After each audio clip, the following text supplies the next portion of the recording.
Hello, good morning, social media. This is Models and Mentors Part 10.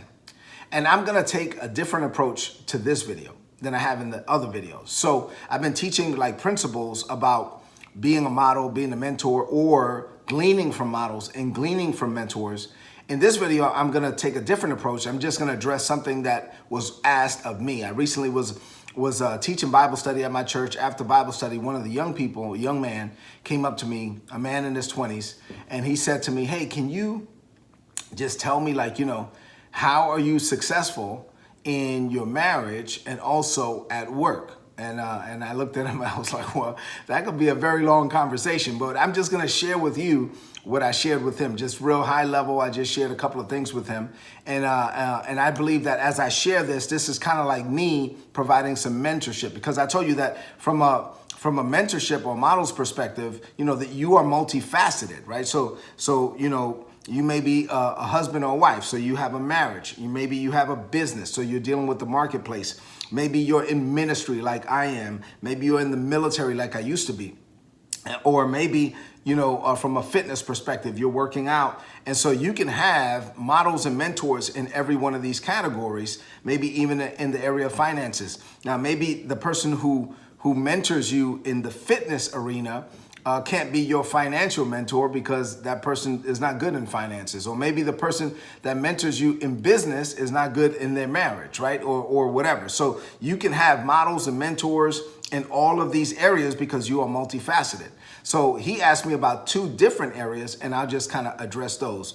One was marriage, one was the marketplace. Let's talk about both. So from a marriage perspective, what I told him was, I said, look, the easiest thing, for me from a marriage perspective is that the simplest key is that I just put my wife above myself.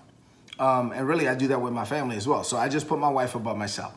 And if I put my wife above myself, and I'm always seeking to please her, and I'm always putting her priorities above my priorities, and she does the same with me, then we're going to have an amazing marriage, because I'm always, and it's not, yes, I'm a man of God, and please don't misconstrue what the Bible says when it says, wives, submit yourselves unto your own husbands, even as unto the Lord. The Bible also says that we ought to submit ourselves unto one another, right? So at the end of the day, we need to be submitted to one another, also submitted to God. And so, yes, my wife can be submitted to me because I'm submitted to God. And because I'm submitted to God, then God is going to lead me to be submitted to her, and to honor her, and to protect her, and to lead her, and to provide for her and for my family and all of those things. But I'm always seeking to be a blessing to her.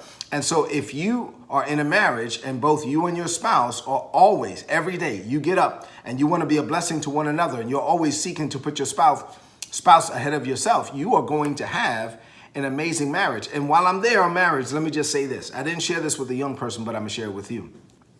I think people have the wrong concept of marriage. I think the movies or these romantic novels or whatever has kind of painted the wrong picture of marriage, that people think, oh yeah, I'm going to get married and then, get on a white horse and ride into the sunset and live happily ever after. And not that you can't live an amazing life that is enjoyable and pleasurable, which you should.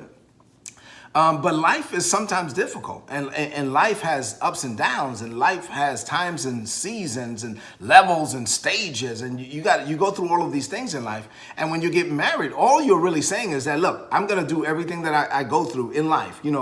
Every level, every stage, every time, every season, all the things that I'm going to face in life, I'm just deciding, if it's okay with you, that I want to face those things with you. And then you're deciding that you want to face those things with me. And so it's together. It's not that things are not going to come and challenges are not going to come, and some seasons will be easier than others, and there will be difficult times and all of those things. All we're saying is that we are going to face it together. And if you look at it from that perspective, and look, I'm going to face whatever I face, I'm going to face it with you. You face whatever you face, you're going to face it with me. And along the way, I'm going to put you above myself, and you put me above yourself. And I'm going to wake up every morning trying to put a smile on your face, and you're going to wake up every morning trying to put a smile on my face. Then whatever we're facing, we're going to face it together, and it will be an amazing marriage. And guess what? You'll also live an amazing life, right? So that was the marriage piece of it. Let me talk about the marketplace piece of it, or military, because that's my younger years. I spent 25 years in the military. So the other question was, hey, how are you successful in business or at work? And really, I told them this is not really even a secret. I mean, this is, I said in plain language, you have to work your butt off. I mean, your work ethic. You have to have a tremendous work ethic. Your work ethic cannot be weak in any way. Like, and so one of the things that, you know, I'm thankful for is that it was instilled in me from a young age that, hey, I'm a son of immigrant parents, and my parents came from the Dominican Republic, and I was told, like, from a young age, hey, look, you're a Dominican man and you're gonna work. Like, you know, we're Dominicans, we're hard workers, we're earnest. I grew up in an area where East New York, Brooklyn, that was drug infested. The crack epidemic kind of broke out when I was in the 6th grade. And you know, it was terrible. But I knew a lot of people who were selling drugs. And my mother said to me, listen, you know, I would rather eat dirt than for you to bring $1 into this house that you did not earn the right way. And so I chose, like, I knew people that were making $10 and $20 and $30 and $40,000 a week. And I chose to work earnestly and honestly. And I would make, you know, $300-400 a week when I was in high school. But let me back up to when I was 14. I think this was really good for me. Like, you know, the summer of when I was 14, when I got out of school, I worked at my uncle's bodega. And I worked 12 hours a day, 6 days a week, 72 hours a week for $150 a week. So basically it was like $2 an hour. And so I worked at my uncle's store for 72 hours a week for the whole summer when I was 14 years old. And I think that helped me to develop that work ethic, and that you know, I just knew that, look, if you want something, you have to go get it. You're gonna have to work hard for it. And one of the things that really kind of scares me today with young people, especially in their 20s, like, or teenagers even, like, you know, late teens or early 20s, where you hear young people talking about, well, I want to have a work-life balance. Work-life balance? You're 22 years old. What are you talking about, work-life balance? What that tells me is that you want to party more than you want to work.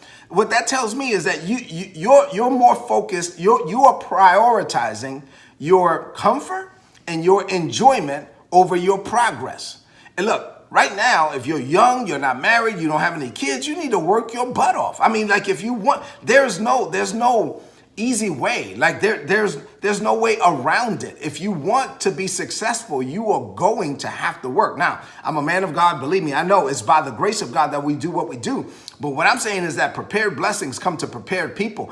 As a man of God, even as a believer, as a born again believer, you got to know that you got to put in the work. I mean, so you have to put in the work. There's no way around it. There's no easy way. There's none of this. If you think that you're going to just put in a 40-hour work week, right? 40 hours, and that you're going to live this amazing life, then you are lying to yourself. So let me tell you something. If you want it, go after it. If your day job, your 40-hour job you're not really doing what you want to do, then get a side hustle. When you get off of work, then work at night. Work on what you want to work on your own time, and do that listen, I'm like, for example, ministry. I've been in ministry for 22 years. Look, I do today's word. I remember having to be in the Pentagon sometimes at 7 in the morning, 6 in the morning. Then that would mean I had to get up at 3 in the morning to do today's word. If you want it, you got to do it. I've been doing today's word 5 days a week for over 21 years. This is year number 22. You got to be consistent. You got to work for it. You got to be aggressive, and then you got to stay humble. And if you do all of those things, people are going to want to help you. People will go out of their way to help you when they see you working your butt off, but they also see that you are humble at the same time. You can be humble and aggressive at the same time. And if you are, you will make yourself a candidate to be mentored. People will go out of their way to want to invest in your life because you're showing that you will put in the work and you have the right attitude. You're aggressive, yes, but you're also humble at the same time. If you do these things, you will not only progress, but people will go out of their way to mentor you, to help you, and to open doors for you. This is Models and Mentors, Part 10. God bless you.